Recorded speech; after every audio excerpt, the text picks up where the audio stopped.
Our other top story tonight, a child's remains found in the trash outside a Southwest Side home. For the first time, we are hearing from the child's extended family. This is a picture of 3-year-old Roman Barreras given to us by his family. On Tuesday, Tucson police arrested Roman's mother and father, Raquel and Martin Barreras. And this morning, the couple's extended and immediate family gathered to speak to the public about the boy's death. Roman was a beautiful baby boy that had a lot to live for. We're asking you if you could please pray for him.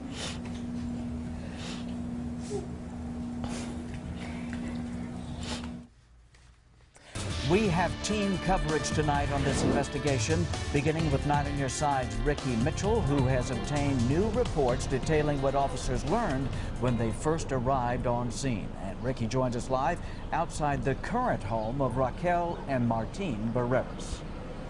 Guy, the interim complaint is the first report police filed after they arrived here to arrest the Barreras on Tuesday. Now, it gives us the preliminary charges against the couple, but it's also giving us new details on what happened to Roman.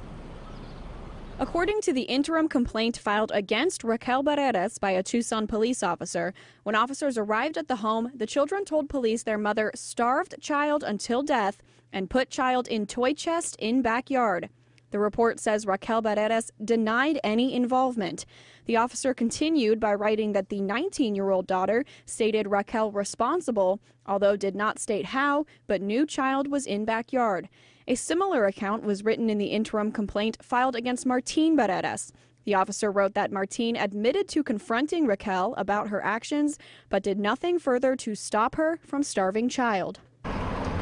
Now, Raquel Barreras was charged with first-degree murder and child abuse after the initial investigation. Martin Barreras was charged with child abuse. Now, Tucson police tell me they're still waiting for the medical examiner's report to determine the cause of death. But 9 on Your Side's Craig Smith, you actually spoke to some extended family members of the Barreras. Right, and we should point out where this house fits into what they told us today. This was the last house where Martin and Raquel Barreras lived.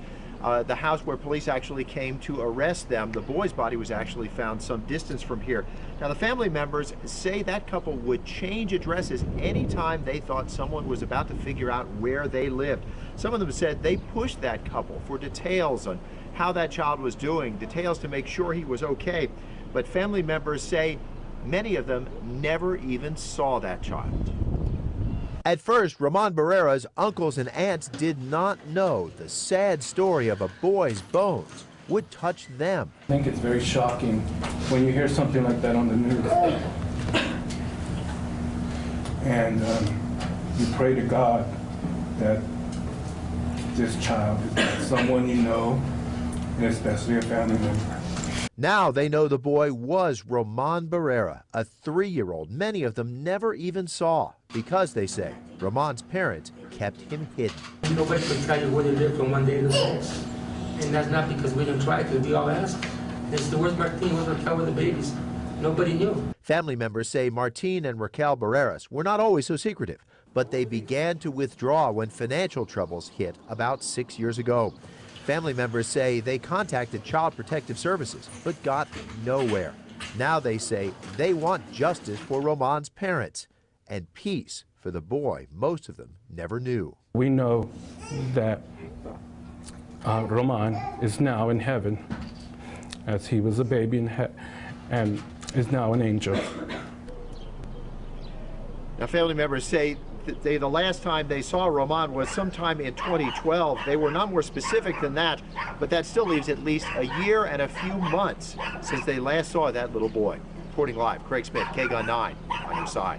Craig, thank you. And 9 on Your Side continues to investigate this case. And today we reached out to TUSD to find out if any of the children ever went to school. A spokesperson says they did have 3 children registered at TUSD schools. The girls never actually showed up. A 12-year-old boy did come from time to time to Van Buskirk Elementary. He was in 4th grade. TUSD says when he didn't show up consistently, they sent a community representative and a dropout prevention specialist several times to the homes. No one ever answered the door. TUSD filed 2 reports with CPS in October and November of 2013. They also asked police to do a welfare check.